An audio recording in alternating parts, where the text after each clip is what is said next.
সম্প্রতি সুদানের আধা সামরিক বাহিনী আল ফাশির শহরের দখল নেয়ার পর দেশটিতে দেখা দিয়েছে ইতিহাসের ভয়াবহতম মানবিক সংকট। 2000 নিরস্ত্র বেসামরিক নাগরিককে নির্বিচারে হত্যার অভিযোগ উঠেছে তাদের বিরুদ্ধে। 2019 সালে প্রেসিডেন্ট ওমর আল বশিরের পতনের পর থেকেই শুরু হয়েছিল ক্ষমতা দখলের লড়াই। একসময়ের মিত্র সেনাপ্রধান general Abdel Fattah al Burhan ও আরএসএফ নেতা জেনারেল মোহাম্মদ হামদান দাগালো জড়িয়ে পড়েন ব্যাপক দ্বন্দ্বে, যা এক পর্যায়ে রূপ নেয় গৃহযুদ্ধে। অরেঞ্জ সহ বিভিন্ন ফ্লেভারে প্রাণ ললিপপ, জুসি জুসি ওয়ার্ল্ড। সুদানের আল ফাশির শহর যেন পরিণত হয়েছে রীতিমতো এক নরকে। হাসপাতাল, শিক্ষা প্রতিষ্ঠানের মতো স্থাপনায় চলছে সশস্ত্র বাহিনীর তাণ্ডব, ছড়িয়ে ছিটিয়ে আছে মরদেহ। আধা সামরিক বাহিনী আরএসএফ আল ফাশির শহরের নিয়ন্ত্রণ নেয়ার পর থেকেই চরম অরাজকতার কবলে অঞ্চলটি।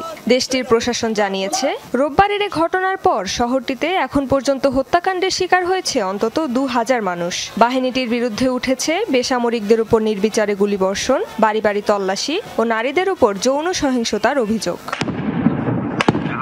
2023 সাল থেকে সুদানের সেনাবাহিনী ও আরএসএফ এর মধ্যে চলছে ক্ষমতা দখলের লড়াই। তবে ঘটনার সূত্রপাত আরও 4 বছর আগে। 2019 সালে সেনা অভ্যুত্থানের মাধ্যমে ক্ষমতাচ্যুত হন দীর্ঘ 3 দশক ধরে ক্ষমতায় থাকা প্রেসিডেন্ট ওমর আল বশির। এরপর থেকেই দেশটিতে শুরু হয় অস্থিরতা, গণতন্ত্রের দাবিতে চলতে থাকে আন্দোলন। অন্তর্বর্তী সরকার গঠিত হলেও 2021 সালের অক্টোবরে এক অভ্যুত্থানে সেটিও ভেঙে পড়ে।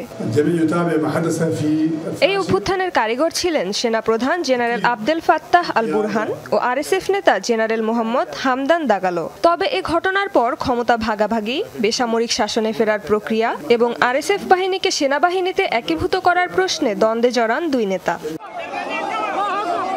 2023 সালের 15 এপ্রিল চরমে পৌঁছায় উত্তেজনা, শুরু হয় গোলাগুলি, দ্রুতই ছড়িয়ে পড়ে সংঘাত। রাজধানী খার্তুমের বেশিরভাগ এলাকায় দখল করে নেয় প্যারামিলিটারি বাহিনী। প্রায় 2 বছর পর 2025 সালের মার্চে তা পুনর্দখলে সক্ষম হয় সেনাবাহিনী।